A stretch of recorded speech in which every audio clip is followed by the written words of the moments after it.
Like ungodly men are perfectly fine living off these bitches and the little that they have.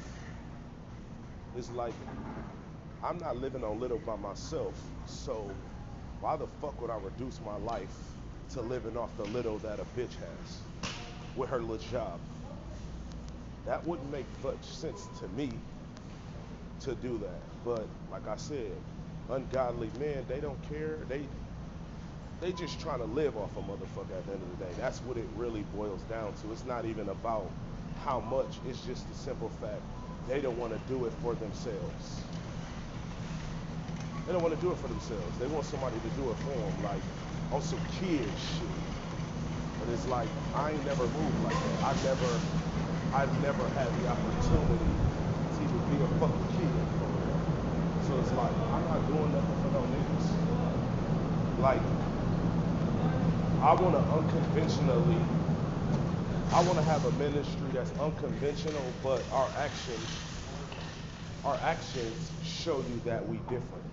It might look like what they got going on, but the way we move is a reflection of the difference between us and them based on people's perception. You can control what a person thinks based on what they see, but what they don't see is the difference between you and the other shit that's going on in this world. Because I never cared what it looked like because I know why. You know what I'm saying? Like I never cared what serving God looked like. You know what I'm saying?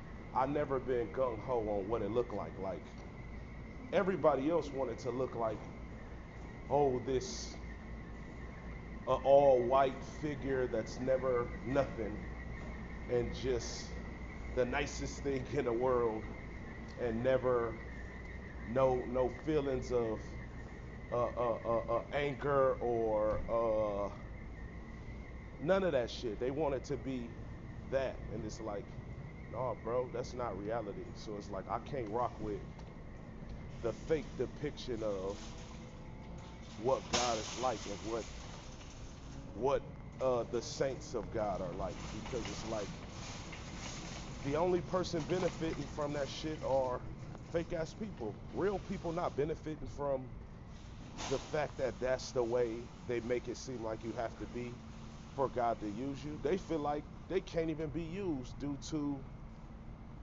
that fake ass depiction of what you have to be like. It's like the goal of God is to improve. Like you ain't gonna improve overnight. You know what I'm saying? So it's like God understands that, but it's like they make it seem like, oh, you gotta be all the way right before the fact. And it's like, no, that's not how it go. It's like everything you hear about and people doing it, it tells you how God changed their life after the fact.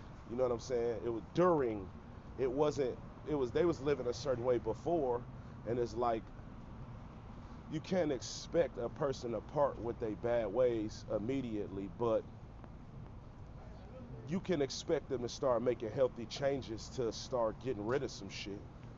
You know what I'm saying? You can 100% expect that, but it's like these people want to continue to be evil and then try to talk this God shit and be um and be around us because it's beneficial, not because they really want to change for real, not because they really trying to improve for real. And it's like I don't rock with that.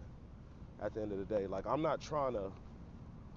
My ministry ain't for fake people. Like I'm not trying to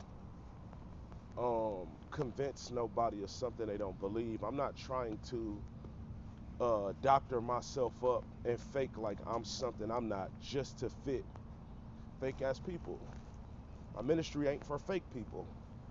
It's a real ministry. It's a ministry where we real people at the end of the day. Like, ain't none of that. We got real lives. So, before God, we had real lives, and we still have real lives, and we still real people. We not these fantasy people that you created and just ain't never nothing, and we just these pushovers, and you gonna play with us. No, this ain't that. This is not that ministry. I said what I said. Sauce Lord shit.